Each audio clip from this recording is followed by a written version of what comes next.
saya memiliki harapan yang sangat tinggi. InsyaAllah Indonesia, sepanjang apapun kegelapan, kezaliman, sepanjang apapun kehilangan keadilan, InsyaAllah akan datang satu saat terbitnya matahari adil. Dan InsyaAllah Indonesia akan menjadi negara Al-Quran. Saya bisa meyakinkan gitu karena saya telah merasakan bagaimana di Turki. Turki negara sekuler yang ratusan tahun serangi Islam, ratusan tahun menabaikan Islam. Tidak boleh kumandangkan azan dalam bahasa Arab, tidak boleh ada rumah tahfiz, tidak boleh ada pesantren, tidak boleh belajar agama, tidak diberikan anak-anak kita bisa belajar dengan sendirinya Al-Quran. Semuanya dilarang dengan keras, bahkan terancam orang-orang yang melanggar aturan itu. Allah Subhanahu wa taala melahirkan seorang presiden yang bisa membaca Al-Quran. Coba buka di YouTube bacaan Erdogan bagaimana. Itu dilahirkan dari negara sekuler. Saya bisa meyakinkan insya-Allah 1 juta menghafal Al-Quran. Dan bapa ibu mudah-mudahan masih punya umur akan mendengar pengumuman besar. Imam besar salat Idul Fitri dan Idul Adha sekaligus khatib adalah Presiden Republik Indonesia menghafal Al-Quran. Itu yang saya yakini. Dan saya tidak pernah merasa lelah. Dan saya selalu berkata sama istri, kalau saya mati itu pun karena saya bersama Al-Quran.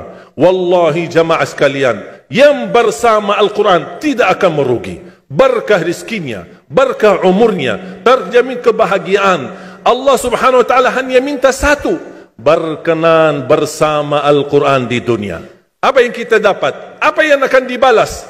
Akan Al-Quran temani kita di dunia, akan temani kita saat sakratul maut, akan temani kita di kuburan membela kita, akan menemani kita saat kita dibangkit oleh Allah, akan menemani kita saat hisab, akan menemani kita saat berjalan di atas sirat yang sangat tipis dan panjang, bahkan tajam jalanannya. Begitu sampai ke surga, apakah Al-Quran melepas? Tidak akan melepas. Al-Quran masih berkenan, padahal kita hanya cuma sekali berteman sama Al-Quran di dunia. Dia begitu luar biasa panjangnya bertemanan sama kita sampai ke surga. Bahkan akan temani kita masuk surga. Sebagaimana bersabda Rasulullah SAW, yuqalu liqari'il Quran, ahlul Quran di dunia yang kesibukannya baca, kesibukannya hafal, tidak membuangkan waktu sia-sia, selalu bersama Al-Quran. Allah suruh dia, bacalah dalam surgamu, naik derajatmu. Baca, naik lagi, tambah lagi baca, naik lagi. Sampai di posisi mana pun anda berhenti baca, disitulah posisimu di dalam surga. Bagaimana kata Siti Aisyah di riwayat Imam Muslim, jumlah tingkatan dalam surga Allah sesuai jumlah ayat Al-Quran. Oleh karena itu tidak ada yang lebih tinggi di dalam surga Allah daripada Ahlul Quran.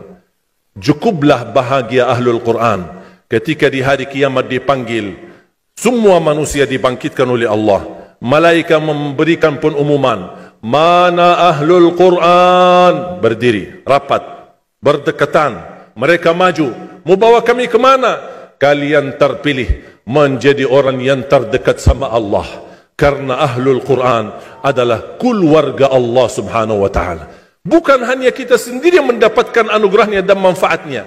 Semua keluarga kita, termasuk orang tua kita dan orang yang ada di sekitar kita. Makanya jemaah sekalian, kalau anda gagal penghafal Al-Quran, anakmu pun gagal penghafal Al-Quran, jangan sisakan walaupun saham menjadi saksi baik di hadapan Allah. Ya Allah, saya belum hafal, anakku gagal penghafal Quran, tapi insya Allah hartaku, usahaku, pikiranku, tenagaku bisa terus memperjuangkan Al-Quran. Apa saja, ya Allah, insya Allah menjadi saksi baik. Dan nanti di hari kiamat, insya Allah kita bersama Ahlul Quran mendapatkan syafaatnya Al-Quran di hari kiamat. Kita sangat membutuhkan ayat-ayat yang dikumandangkan ketika meninggal dunia. Insya Allah setiap satu huruf akan disalurkan 10 kebaikan. Mudah-mudahan semua yang hadir diberikan kemuliaan dan keanugerah dari Allah menjadi Ahlul Quran, penghafal Al-Quran, penghayati Al-Quran, para pencinta Al-Quran, berakhlak-akhlakul Quran. Ya Allah, aku mohon atas izinmu ya Allah, kami bersama-sama bertemu di masjid ini. Berilah kepada kami kemuliaan bersama-sama bersama Ahlul Quran di dalam surgamu ya Allah, ya Dzal Jalal wal Ikram, ya Arhamar Rahimin, ya Arhamar Rahimin. Anugerahlah kepada kami anak dan keturunan penghafal Al-Quran, anak dan cucu penghafal Al-Quran yang mampu menjaga nama baik keluarga kami, yang mampu membanggakan kami di hadapan-Mu hari kiamat, yang mampu menghadiahkan mahkota untuk kedua orang tua kami.